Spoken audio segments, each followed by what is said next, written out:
জ্ঞানের আলো। আলো মানে এক পবিত্রতা, আলো মানে এক স্বচ্ছতা। এই প্রদীপ প্রজ্বলনের মধ্য দিয়ে শুভ সূচনা ঘটতে চলেছে আজকের এই সুন্দর অনুষ্ঠানে।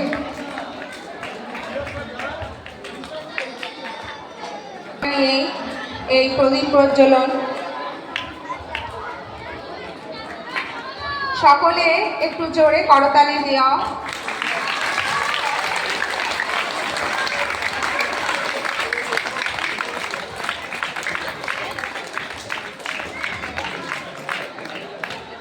ধন্যবাদ স্যার।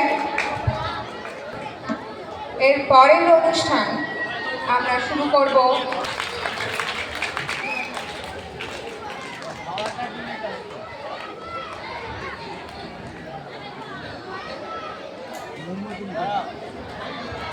মোমবাতি নিতে হতো, মোমবাতি মোমবাতি নিতে হতো।